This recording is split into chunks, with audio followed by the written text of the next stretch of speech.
Why your Etsy listings are just not selling. I have 9 or possibly 10 reasons why your listings might not be selling. Let's see where I get to by the end of this. So, it is so frustrating when you pour your heart into creating something amazing, then you list it on Etsy, but crickets. No one is buying it. So today I'm going to look in and cover those 9 reasons why your listings are not selling. Some are common sense SEO, but I promise you, some of those you won't have even thought of. First is keywords. Let's cover this one first. You've heard it all the time, but keywords are the terms and phrases that buyers type into the search bar on Etsy to find your listings. If you don't already have a big audience, say on social media, then getting found in search is going to be the main way you can get found by those potential customers. But for Etsy to understand what your items are and know who to show them to, you're going to have to explain it to the Etsy algorithm. There are 2 main mistakes people make with keywords. Firstly, is not using them.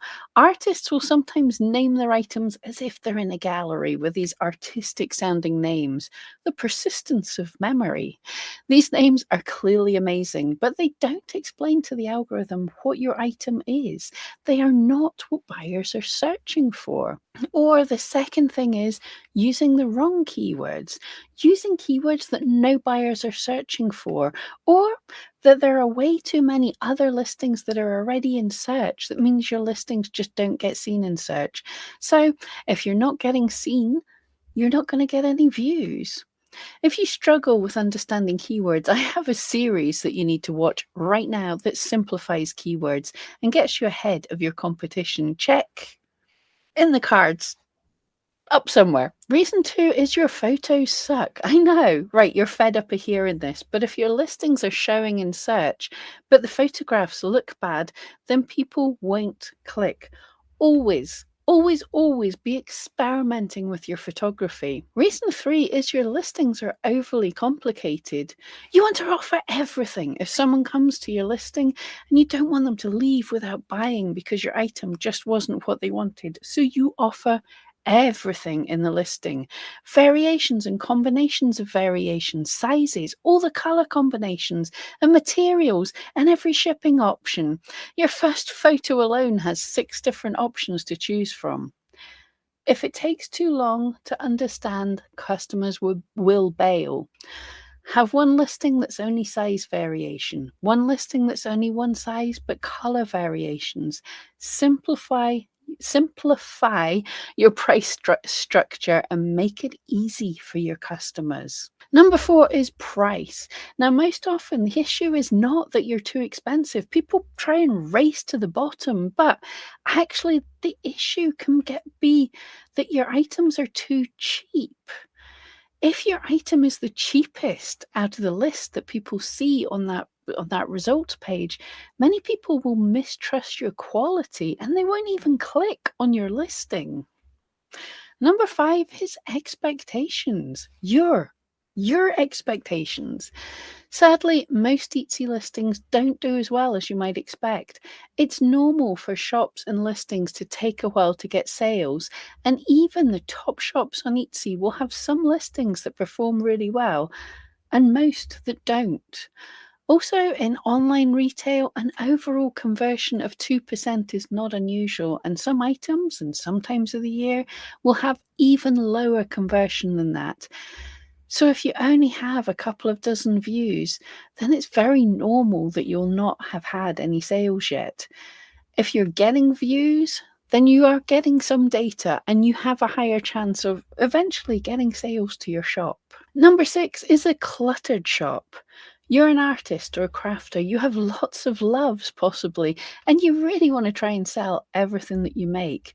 But a shop that has handmade jewellery, silk dresses, fine art, and fidget spinners could actually put off buyers as they think it's likely that you didn't make everything, that perhaps you ordered it in off some kind of cheap site and are trying to sell it for a big markup. Number 7 is bad reviews.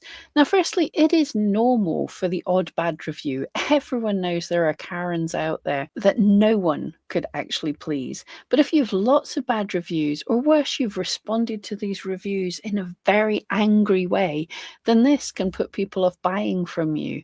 Make sure when you do have some sales that you treat your customers well, but don't let them scam you. Don't assume that everyone is out to scam you, though. In fact, if bad customers is an issue you worry about, let me know in the comments below, and I will actually make a video on the worst customer scams that are out there and how us as sellers can deal with them. Number 8, negative policies. Now, I know the policies are just in the middle of changing. Check out my videos about that. But this is something you can look at just now and think about in any places that you can put things like in your FAQs that you're looking at some kind of policy or rules for your customers. So it's a great idea to add what you'll do once the unforeseen happens, but policies or FAQs that say, once I send out an item, I'm not responsible if it doesn't get to you, make the customer worry that you are out to scam them. You don't want them thinking that if they pay their money, they might not end up with an item. So no matter what the rules are, make sure you're not putting things like that in your description or your FAQs. You don't want the customer to be thinking of the worst things that can happen. You don't want the customer thinking that they might not get their item. Number 9 reason why you might not be getting sales is your shop name.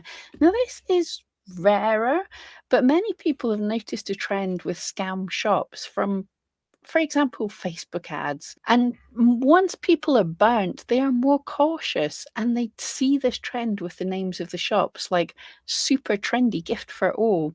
Names like that can actually ring some warning bells in some buyers. So I get that in certain countries and things, that might be what people are recommending, or that might be the trend. But look at what the scam sites are calling themselves and don't model yourself after a scam site. And number 10, I'm afraid, is having a brand new shop. I know this is not something that can be helped, but some people are wary about buying from a new shop. So this can cause slower sales to start with. There's not much you can do here apart from be patient. If you're getting some views, but you need to know what the data means, you need to watch this video. Or if you don't understand Etsy SEO, check out here.